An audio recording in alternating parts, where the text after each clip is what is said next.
Hey everyone, and welcome back to Life Unfiltered. Today, we're diving into something that feels, well, pretty relevant right now. Self-rescue. Yeah, And we're going to zero in on those massive, systemic issues that can just feel, I don't know, so overwhelming at times. for sure. We've all been there, haven't we? Absolutely. I Yeah, think we've all had those moments where it feels like, the system is kind of working against us, not really for us. totally.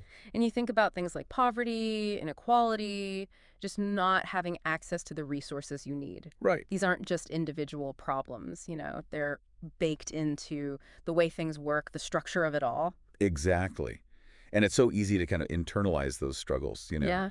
to blame ourselves and think we're just not doing enough. Hmm. But what if we looked at it differently? What if we saw these challenges as, like, systemic? Right. It's not about pointing fingers. It's about understanding the whole picture.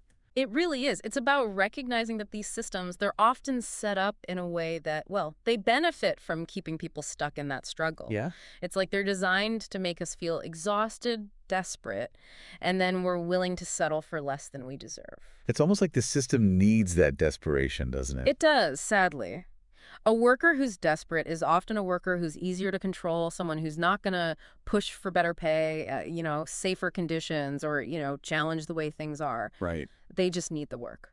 So, where do we even start to break free from all of this? Right. How do we start taking control and, I don't know, making our own path? Well, I think one of the first steps is understanding the role that consumerism plays in all of this. We're just bombarded with these messages telling us to buy this, wear that, live this way, and then, you'll be happy and successful. Oh, I've totally fallen into that trap. I remember when I thought getting that fancy new phone would make me feel more successful, just by having it. And no, let's just say it didn't really work out that way. Haha. I think a lot of us can relate to that. We buy into this aspirational consumerism thing, thinking that stuff will make us feel better about ourselves, like it changes our status. But it's just not true. It's so not true. And what's worse, it distracts us from what actually matters, building real wealth and security. Absolutely. We're so busy chasing these temporary things, stuff that loses value the second we buy it. Yeah, you're exactly right. Instead of investing in what can truly enrich our lives, education, skills, starting a business, we get stuck in this cycle of spending and debt. It keeps us trapped in a system that, well, it kind of benefits from our financial struggles. Now, how do we break free from that way of thinking? How do we make different choices? Choices that lead to real, lasting change. It starts with, I think, rejecting this idea that we need all this stuff to be happy. It's about getting back to basics, focusing on what truly matters. So, creating a needs-only budget, really prioritizing what we need over those impulse buys, the wants that drain our accounts. Exactly that. Look at where your money's going and ask yourself, do I really need this? Or is this just something I want because of an ad or what other people think? You'd be amazed how much you can save by cutting out those unnecessary Right. expenses. And what about saving? I mean, a lot of people listening might be thinking, I'm barely making ends meet. How can I even think about saving? I totally get that. But the key is to start small and be consistent. Even putting aside like $5 a week, it builds up over time. It's about building that habit, that mindset of putting something away for your future self. And once you do have some savings, what are some smart ways to invest that money, especially for folks who are just starting out? There are actually a lot of options. Even if you don't have a ton to invest, you can invest in yourself, at maybe take online courses to learn new skills, Right. or you could invest in tools or equipment that could help you start a side gig, maybe even a small business. I love the idea of investing in yourself. It's about Hmm. giving yourself that knowledge and those skills that can open doors, right? Exactly. What about growing your own food? That seems like a great way to save money, eat healthier, and, well, just connect with nature. It's a fantastic option. Even if all you have is a small balcony or a sunny windowsill, you can grow some herbs, maybe some vegetables. And it's not just about saving on groceries, it's about that feeling of self-sufficiency, like you're producing something with your own two hands. It's super empowering, right? It's Yeah. like taking back control of your food source, even in a small way. Yeah, it is. What are some other practical steps that people can take? Well, never underestimate the power of education. And I'm not just talking about fancy degrees. Right. Libraries are amazing resources full of books and often free classes and workshops. Yeah. And then, of course, there's a ton of free online courses and YouTube tutorials on pretty much anything you can think of. It's amazing how much free information is out there. It's about being resourceful, right? Like looking for those opportunities to learn and grow. Absolutely. And another important part of self-rescue, especially when it comes to finances, is family planning. It can be a sensitive topic, I know, Hmm. but we've got to be realistic about what it costs to have kids. Yeah. It's about making informed choices, right? Thinking about what kind of future we want for ourselves, our families, and being honest about what it takes to raise kids. Exactly. Having kids when you're not financially ready can add so much strain, and it makes it even harder to break free from that cycle of poverty. It's not about judging anyone, but it's about encouraging thoughtful and responsible family planning. It's about empowering ourselves with knowledge and making choices that fit our values and goals. I couldn't have said it better myself. So we've talked about the challenges, the need to reject that consumerism mindset, practical steps to take, but there's another piece, right? There is. The power of community and collective action. Right. This is where it gets really exciting. It's about realizing we're not alone in this. Exactly. When people band together, support each other, that's how they challenge those systems that are holding them down. It's what those in power are often afraid of, Yeah. people uniting. So, what does that look like in real life? How do we actually tap into that collective power? It can take different forms. It could be joining or even starting a mutual aid group where people share resources, skills, and knowledge. Right. It could be volunteering your time to help others in your community. Okay. Or it could be as simple as sharing info and resources with your friends, your neighbors. So, it's about building that support network where people can lift each other up, right? It's about recognizing that our individual struggles are often connected to these bigger systemic issues. That's such a crucial point. When we connect with others who are facing similar things, we start to see those patterns, those systemic factors that are at play. It's like that saying, if you want to go fast, go alone.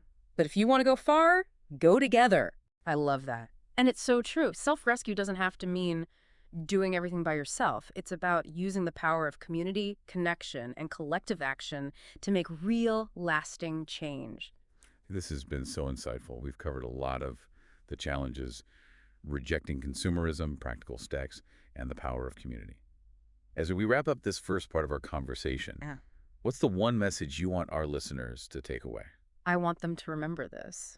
They have the power to change their lives. It's not about waiting for someone else to fix things. It's about taking charge of our own destiny. It's about reclaiming our power, one step, one choice at a time, and remembering that we're not alone in this journey. You got it.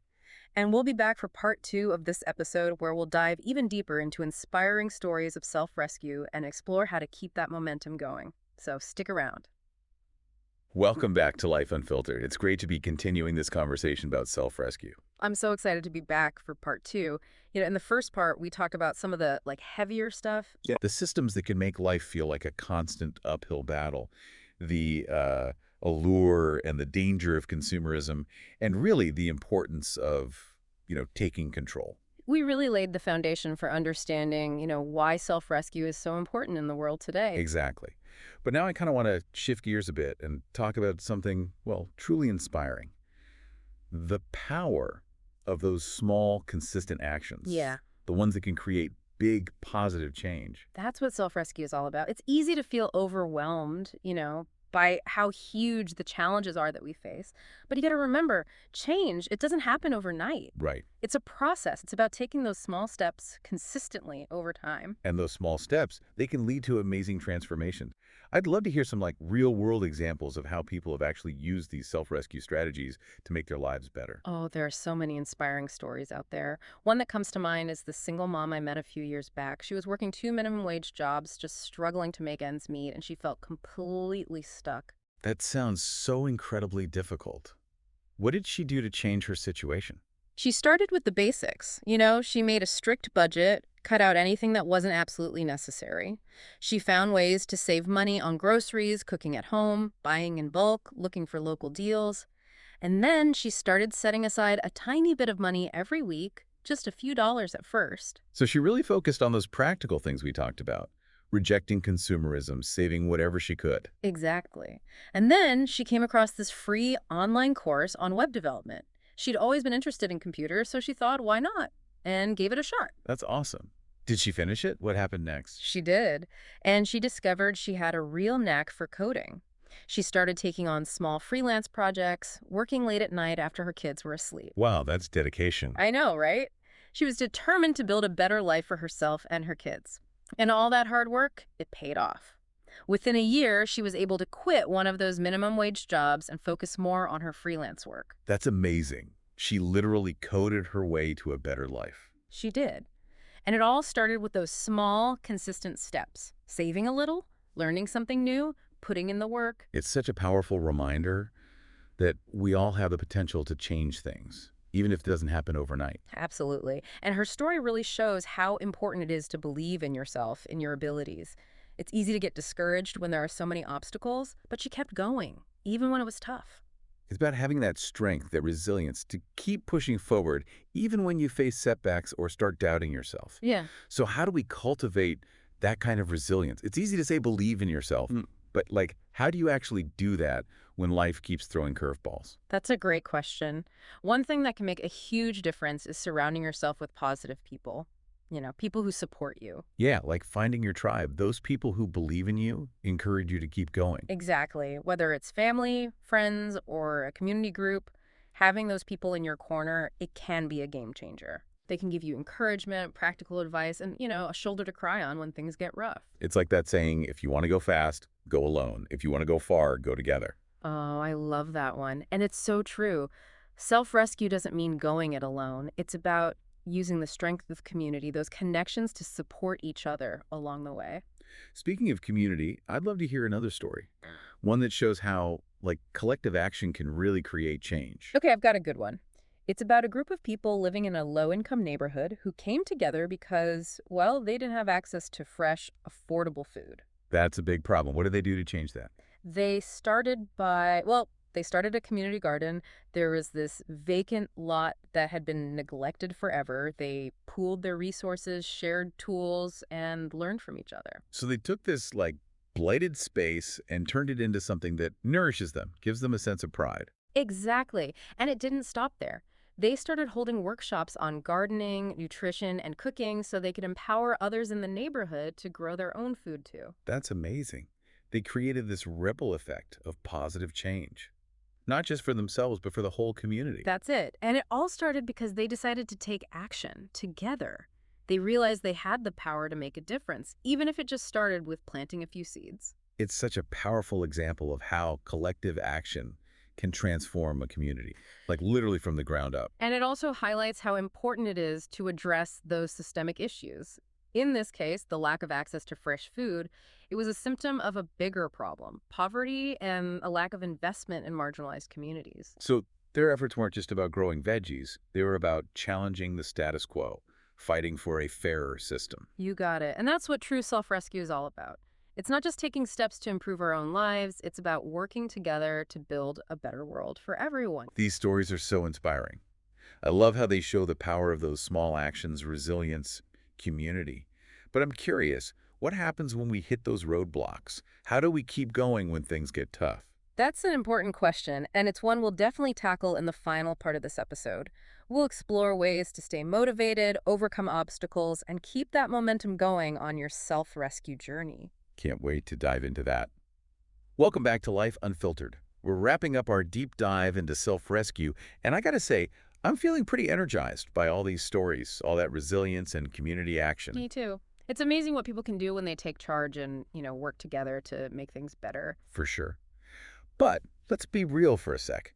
This self-rescue journey, it's not always smooth sailing. Yeah. There could be bumps along the way, right? Oh, absolutely. Times when we doubt ourselves, maybe even feel like giving up. Totally. Setbacks, they're going to happen. It's inevitable. But how we deal with those challenges, that's what makes all the difference. So how do we stay motivated? How do we keep going when things get rough? One of the most important things is to have that clear vision, to know what you're working toward. Like, why are you on this self-rescue journey? What are those big goals, those dreams? Right. It's like having that North Star, something to guide you, especially when you feel lost or discouraged. Exactly. Write it down. Picture it in your mind. Remind yourself of it every day.